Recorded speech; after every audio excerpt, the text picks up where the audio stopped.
తాకట్లో ఉన్న మీ బంగారాన్ని విడిపించి ఆ రోజు ఆన్లైన్ రేటుకి కొంటాం. Sharma gold company. నమస్కారం, వెల్కమ్ టు సుమన్ టీవీ. నేను గీతాంజలి. మనతో పాటు శ్రీ తాళ్ళూరి బనారస్ బాబు గురూజీ ఉన్నారు.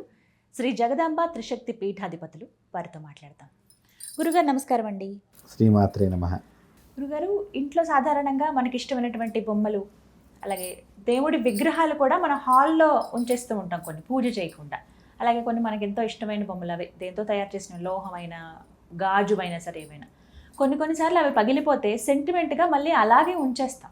పగిలిన విగ్రహాలు కానీ పగిలిన బొమ్మలు కూడా అవేముంది, మనమేం పూజ ఏం చేయట్లేదు కదా, ఉండనివ్వండి ఏం కాదని ఉంచుతాం. అలా పగిలిన విగ్రహాలు బొమ్మలు ఇంట్లో ఉండొచ్చా? ఇది ఎవరైనా సరే ఇంట్లో మాత్రం ఎప్పుడు ఉంచుకోకూడదు. ఓ, ఎందుకనండి? దాని నుంచి ఒక దోషం ఏర్పడుతుంది ఆ ఇంటికి. కాబట్టి అందుకని మన పూర్వీకులు ఏం చేసేవారంటే ఈ గాజు బొమ్మలు అనేటువంటివి పెట్టేవారు కాదు. మరి దేవతా విగ్రహాలకు సంబంధించిన విషయంగా నేను మాట్లాడుతున్నాను. దేవతా విగ్రహాలు దయచేసి ప్లాస్టర్ ఆఫ్ ప్యారిస్ విగ్రహాలు పెట్టుకోమాకండి. అలాగే సీసపు బొమ్మలు అంటే గాజుతో తయారు చేసినవి దయచేసి పెట్టుకోమాకండి. ముఖ్యంగా మట్టి విగ్రహాలు కూడా పెట్టుకోమాకండి. మట్టి విగ్రహాలు పెట్టుకుంటే వాటికి తొందరగా భిన్నమయ్యేటువంటిది ఇది ఉంటుంది. ఇక ఈ పెద్దగా విగ్రహాలు మాత్రం దయచేసి ఇంట్లో పెట్టుకోమాకండి. లోహపు మూర్తులు, దేవతా చిత్రాలకి కొంత శక్తి ఉంటుంది. ఎలా ఉంటుంది ఈ శక్తి అంటే, తయారు చేసేటువంటి శిల్పి యొక్క భావన బట్టి మనకి లలితా సహస్రనామంలో ఒక మాట ఉందమ్మా, భావనారణ్య భవారణ్య కుటారిక ఒక నామం ఉన్నది. అంటే ఇప్పుడు నేను ఒక బొమ్మ చెక్కుతున్నాను అనుకోండి, ఇలాగా ఇది కొంచెం వాడికి అందంగా తయారవుతూ కనిపిస్తుంది. ఇంకా బాగా వచ్చింది, ఇంకా ఆ ఆనందమైనటువంటి నెగిటివ్ అక్కడ ఆ బొమ్మలోకి ఎడుతుంది. అందుకనే కదమ్మా విగ్రహ ప్రతిష్టాపన అనేటువంటి దానిలో 3 రోజులు తంతులో ఆ విగ్రహానికి పట్టినటువంటి చెడునంతా తొలగించే ప్రయోగము, మళ్ళీ ఆ విగ్రహం లోపలికి పాజిటివ్ ఎనర్జీస్ని ప్రయోగించేటువంటి ప్రయోగాన్ని, ఆ విగ్రహాన్ని చైతన్య శక్తిగా మార్చడానికి మనకి వేద ప్రకారంగా విగ్రహ ప్రతిష్టలో 3 రోజులు యజ్ఞం చేస్తారు, కార్యక్రమం అది. ఇప్పుడు మీరు నేనేదో కృష్ణుడు బాగున్నాడు, నెమలతో ఉన్నాడు, లేదా రాధాదేవితో బాగున్నాడు, పంచలోహ విగ్రహం కొంతమంది తెచ్చుకుని హాల్లో అక్కడక్కడ పెడుతున్నారు. మీరు గమనించారో లేదో, ఆ విగ్రహం మీరు దేవతా చిత్రం అది, మీరు అంటూ అనేటువంటి వాటికి తగలకూడదు. అంతంత విగ్రహాలు ఉన్నప్పుడు అంటే పూజ ఏం చేయట్లేదు కదా అనే భావనలో ఉంటారు చాలా మంది. మీరు పూజ చేస్తే ఆయన దేవుడు కాడు, పూజ చేయకపోయినా కూడా ఆయన దేవుడుగానే ఉన్నాడు. అది గమనించుకోవాలి మనం. మనం నమస్కారం పెట్టినా పెట్టకపోయినా అవతల వాడిని గౌరవించినా మనిషేగా, కాబట్టి ఆ మనిషిలో ఎంతో కొంత శక్తి ఉంటుంది కదా. అలాగే ఈ విగ్రహాలలో పాజిటివ్ శక్తి కానీ నెగిటివ్ శక్తి కానీ మీ ఇంట్లో ఉంటుంది. అందుకని దయచేసి అందుకని పూర్వీకులు ఎప్పుడు కూడా పెద్ద విగ్రహాలు పెట్టుకునేటువంటి వారు కాదు. ఇప్పుడు రాధాకృష్ణుల విగ్రహాలు, ఏ విగ్రహాలను కూడా పెద్ద విగ్రహాలు పెట్టుకోకూడదు. ఒకవేళ పెట్టుకున్నారు అంటే దాన్ని పవిత్ర భావనతో చూడాలి, పవిత్రమైన ప్రదేశంలో ఉంచాలి.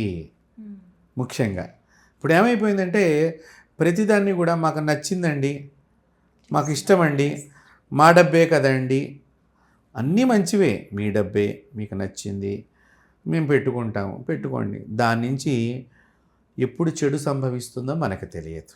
ఇప్పుడు ఆ విధంగానే కదమ్మా ఇంట్లో కొంతమంది పాములను కూడా పెంచుకుంటున్నారు, పాములను పెంచుకుంటున్నారు ఇళ్లలో. ఈ మాదిరిగా పెంచుకుంటాం మూలకంగా నేను ఒకసారి చదివినటువంటి కథ, ఒక ఆమె పామును పెంచుకుంటుంది ఫారెన్లో. పెంచుకుంటే అది బాగా ముందర దానికి ఆహారం పెడుతుంది, తింటుంది, బాగానే ఉంటుంది. రోజు ఈమెతో పాటు ఆ పామును పడుకోబెట్టుకోవటము, ఇది ఇల్లంతా తిరగటం, ఇదంతా జరుగుతుంది. కొద్ది రోజుల తర్వాత ఇది ఆహారం తీసుకోవటం మానేసిందిటమ్మ పాము. ఆహారం తీసుకోకపోయేసరికి పాపం ఈమెకి బెంగేసింది, అది ఆహారం తీసుకోవట్లేదు, పెంచుకుంటుంది కదా మమకారం చేత. సో ఈ పాము ఈ ఆహారాన్ని తీసుకోపోయేసరికి డాక్టర్ దగ్గరికి వెళితే, ఎన్ని రోజుల నుంచి అమ్మ ఏంటమ్మా అని, మీరు ఎన్ని రోజుల నుంచి పెంచుకుంటున్నారు ఈ పాముని? ఆయన నిజంగా ఈమెకు దేవుడు ఆ రోజున. ఆయన మానసిక నిపుణుడితో, పాముల యొక్క మానసిక నిపుణుడు అని చెప్పాలి ఆయన్ని. ఆయన చెప్పాడు, ఇది రోజు నువ్వు ఎంత పొడుగున్నావు, ఎలా తింటాను, ఎలా తినచ్చు, నీకు ఏమేమి ఉన్నాయి అని అబ్జర్వ్ చేస్తోంది. అమ్మో. అందువల్ల నిన్ను తింటానికి గాను ఈ ఆహారం అనేది మానేసింది అని ఆయన పాముల యొక్క మనసును పసిగట్టే శాస్త్రజ్ఞుడు కాబట్టి ఆ విషయం చెప్పంగానే ఈమె భయం వేసేసి అమ్మ పాప. అంటే ఇప్పుడు నాకు ఇంట్రెస్ట్ కదా అన్నది కదమ్మా పెంచుకున్నప్పుడు ఏమైంది అది కొన్ని రోజులకి. ఇలాగే ఈ బొమ్మల నుంచి కూడా నెగిటివ్ సెన్స్ అనేది మనం అనుభవించి తీరాలి. అవి ఎక్కడ ఎవరు ఉండాలో, ఎక్కడ ఎవరిని ఉంచాలో మన పూర్వీకులు చెప్పారు. అది గౌరవం, మీకైనా నాకైనా. మనం ఎక్కడ వరకు ఉంటే మనకు అదొక ఆనందం, భూషణం. అలాగే ఇప్పుడు ఇవన్నీ మాకు ఇష్టం అండి, అవండి ఇవండి అని తెస్తున్నారు. మీకు తెలుసో తెలియదో చాలామంది ఇళ్లల్లో సోఫా సెట్లు, డైనింగ్ టేబుల్స్, మంచాలు, లేకపోతే టీపాయ్ అంటే కాఫీ టేబుల్ లాగా వీటికి కోళ్ళు కింద నెమళ్ళ బొమ్మలు, మీరు గమనించే హంసల బొమ్మలు చేసి పెట్టుకుంటున్నారు. హంస అంటే భగవంతుడి యొక్క శక్తి, నెమలి భగవంతుడి యొక్క శక్తి. వాటి మీదే వీళ్ళు కాళ్ళు పెడుతున్నారమ్మా కూర్చున్నప్పుడు. ఎంత పాపము అంటే అంత పాపము. అదే నెగిటివ్ ఇంట్లోకి రావటం అంటే. అందుకని పూర్వీకులు ఇవి చేయించుకోలే, వాళ్ళకి తెలియదా ఇవన్నీ చేయించుకోవటం. పూర్వీకులు వాటిని ఎక్కడ పెట్టుకున్నారు, చేతుల వద్ద పెట్టుకున్నారు. ఇటు సృజించినప్పుడల్లా అమ్మను సృజించినట్టుగా సృజించి నా ఐడియా ఒకసారి నా మనసులో ఇక్కడ సింహవాహనాన్ని ముట్టుకున్నాను, ఒకసారి ఆ అమ్మవారు నా మనసులో మెదలాలి అనే దాని గురించి రాజులు మాత్రమే సింహాసనానికి మాత్రమే దాన్ని ఉపయోగించేవారు. సింహాసనాన్ని ధర్మమైనటువంటి స్థానముగా పూజించి కూర్చునేవారు.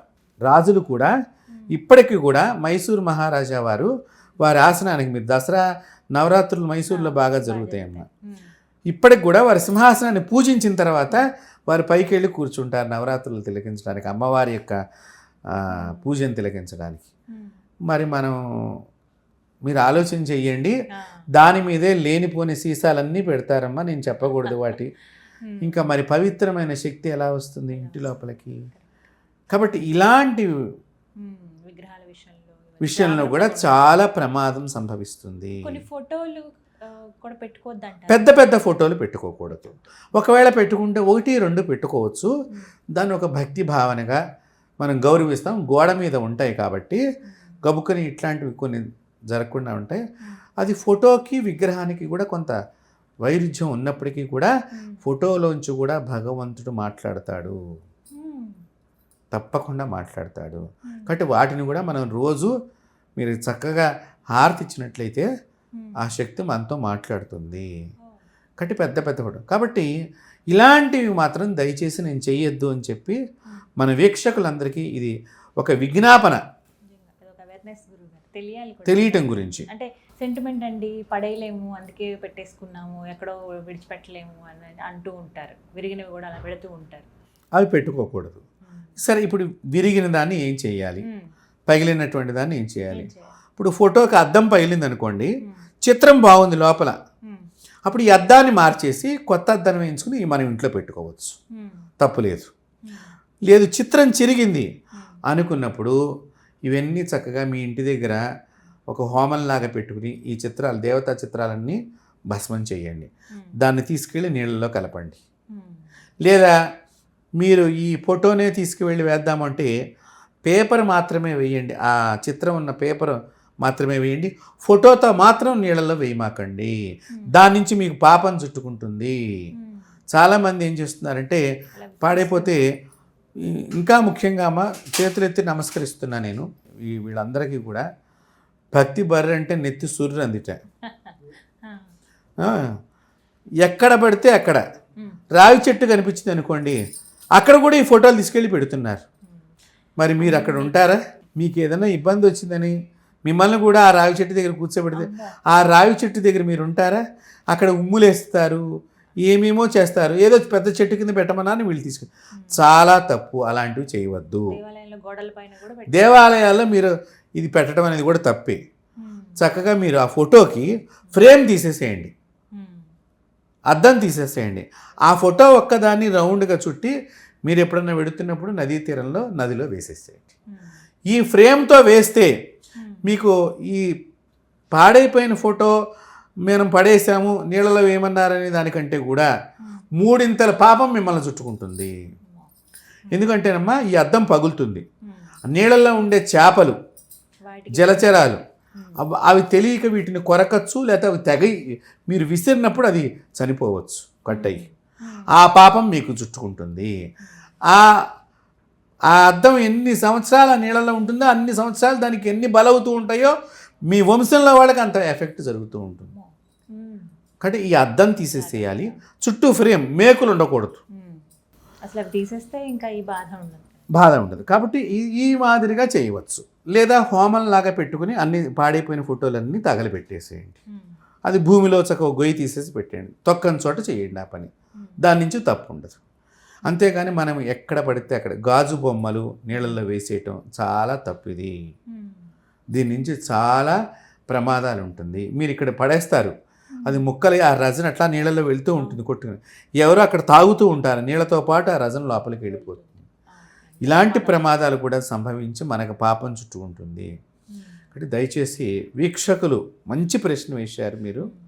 ఇది అందరూ తెలుసుకోవాలి. ఎక్కడ పడితే అక్కడ చెట్ల దగ్గర దేవుడి ఫోటోలు పెట్టడము పాడైపోయింది కదా అంటే మనకి అంత దూరం పెడితే ఛార్జీలు అయిపోతాయి అనేది కొంత, ఎక్కడో చోట వదిలించుకున్నాం దరిద్రాన్ని మనం అనుకుంటున్నాం, కానీ ఇంకా దరిద్రం వస్తుందమ్మా. మీ ఇంట్లోనే ఒక పక్కగా అన్ని పోగు చేసి పెట్టుకుని ఎప్పుడైనా వెళ్ళినప్పుడు అక్కడ గుర్తు పెట్టుకుని అది ఆ పని చేసేసేయండి, తప్పు లేదు. లేదా మీ ఇంట్లోనే ఏదైనా చెట్టు ఉంటే కనుక చక్కగా ఈ చిత్రాలన్నీ ఆ మట్టి తవ్వి ఆ మట్టి దగ్గర పెట్టేసేయండి, భూమిలో కలిసిపోతాయి, భూదేవి తన దగ్గర తీసుకుంటుంది, తప్పు లేదు. అంతేగాని ఇట్లా చాలామంది అద్దం ఫ్రేము కలిపి ఉన్న దాన్ని తీసుకెళ్ళి అలా పడేస్తూ ఉంటారు, మేము చూస్తూ ఉంటాం. నదుల దగ్గర ఇప్పుడు మేము కూడా ట్రావెల్ చేసేటప్పుడు వాళ్ళు ఆగి పడేస్తూ ఉంటే మేము గమనించి ఎందుకు వేస్తున్నారు తప్పు అని కూడా మేము చాలా సందర్భాల్లో చెప్పాము. అది చాలా తప్పు అలా చేయటం అనేటువంటిది. కాబట్టి అలా చేయవద్దు. మీ ఇంట్లో పగిలిపోయిన ఉంటే కనుక ఇట్లా చక్కగా ఒక విసర్జన చేయండి. ధన్యవాదాలండి. నమస్తే.